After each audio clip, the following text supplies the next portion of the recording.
சிறுகடிக்க ஆசை சரியில்ல. அடுத்த வாரத்துக்கான எபிசோட்ல நம்ம ரோகிணி இருந்துட்டு எங்கே போகிறதுன்னு தெரியாமல் நேராக நம்ம பார்வதியோட வீட்டுக்கு போகிறாங்க. அங்கே பார்வதி கிட்ட விஷயத்த சொல்கிறாங்க. இதை கேட்டோன்னே பார்வதி இருந்துட்டு ரோகிணியோட கையில் கொஞ்சம் பணத்தை கொடுக்குறாங்க. இந்த ரோகிணி, இந்த பணத்தை கொஞ்சம் நீ வச்சுக்கோ, இருக்கிற செலவை நீ பார்த்துக்கோ. இங்கே பாரு, நீ ஒரு குடும்பத்தவே போய் சொல்லி ஏமாற்றி கல்யாணம் பண்ணியிருக்க.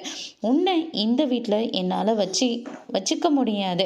அதனால நீ கொஞ்ச நாளைக்கு தனியே இருமா அப்படின்ற மாதிரி சொல்லிடுறாங்க. இதை கேட்டோன்னு ரோகிணி பயங்கரமா ஷாக் ஆகுறாங்க. அதுக்கு அடுத்ததான் நேரா சிந்தாமணியோட வீட்டுக்கு போறாங்க.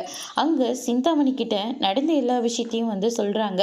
உங்களுக்கு எப்படி அந்த மீனா எதிரியோ அதே மாதிரி எனக்கு அந்த மீனாவும் முத்துவும் எதிரி.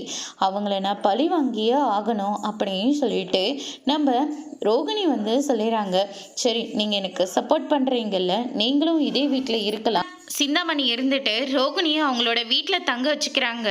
நம்ம சிந்தாமணியோட டிரைவர் இருந்துட்டு நீங்கள் எதுக்காகக்கா அவங்களுக்கு ஆதரவு கொடுக்கணும் அப்படின்னு சொல்லிட்டு கேட்கவும், நமக்கு எதிரியே அந்த மீனா தான். அது மட்டும் இல்லை, அந்த வீட்டை நான் என்னோட பேருக்கு நான் மாற்ற போகிறேன். அதுவும் அதுக்கு இந்த துருப்பு சீட்டு எனக்கு தேவைப்படுது அப்படின்னு சொல்லிட்டு ரோகிணியை வச்சு விஜயோட வீட்டை தம் பேருக்கு மாற்றுறதுக்காக பிளான் போடுறாங்க. அதோட இன்னைக்கான பிரம்ம முடிச்சிருக்காங்க. இனி சிறுகடிக்க ஆசை அடுத்தடுத்து என்னெல்லாம் வரப்போகுதுன்றதை வெயிட் பண்ணி பார்க்கலாம். தேங்க்யூ.